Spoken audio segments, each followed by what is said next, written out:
People on Earth use nonverbal ways to communicate every day, like facial expressions, hand signals, body language, and American Sign Language.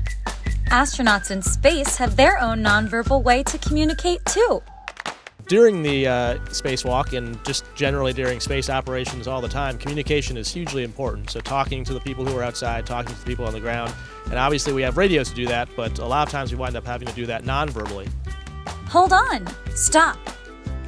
The hold signal. So whether that maybe sometimes your ears may not be clearing fast enough as the pressure is changing, maybe someone's helping rescue you, but you're still attached and you realize that, and so in any case you give them a hold signal, and that should tell everyone to stop everything that's all the movement and kind of look around and for something that seems abnormal.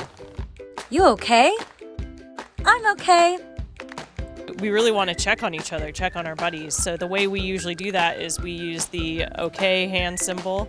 And so we'll use it as a question and as an answer. So if I'm pointing at Raja and then giving him the okay sign, I'm saying, "Are you okay?" And if he is, he'll tell me, "I am okay." I see what you're saying.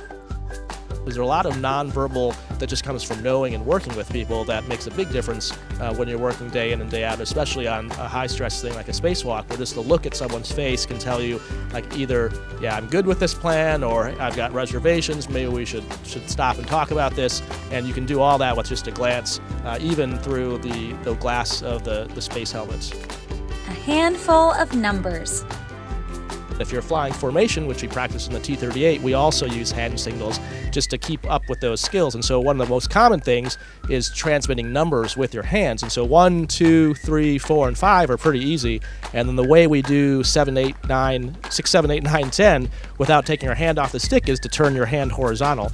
And so you can do the same thing with air pressure. So for example, if I had a problem with my suit and she was trying to tell me, what is your oxygen pressure, and I couldn't talk because I had a communications problem, I could still tell Kayla, I could tell her a 1, and then this would tell her 1 and 6.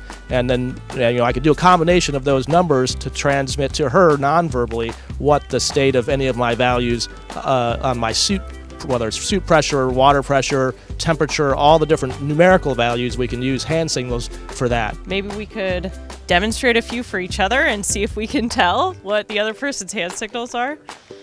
So I'll go first, Raja, and you can see if you know what I'm trying to tell you. What do you think Kayla is trying to communicate? Is she telling Raja she can't hear? That he needs to clean his helmet visor? Or asking him what song he's listening to? All right, so what Kayla's telling me there is she's pointing to herself, which is indicating the person who has the problem. You could also point at someone else, but in her case, she's pointing at herself, so she's telling me she has a problem, and then she waved across her ears, which is telling me she can't hear. Okay, so let's say we have that same scenario. So we've had some kind of loss of comm, and Kayla came to check on me while I was out on a spacewalk. When she got there, I might give her a signal like this. Can you figure out what Raja is trying to communicate? That they need to move to the other side of the space station? That they need to wrap up and finish what they're doing?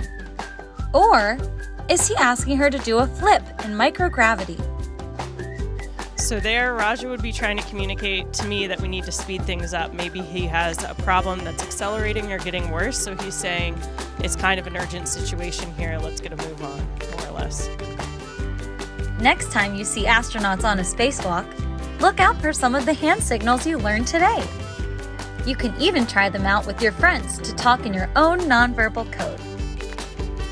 For more fun with STEM, visit stem.nasa.gov.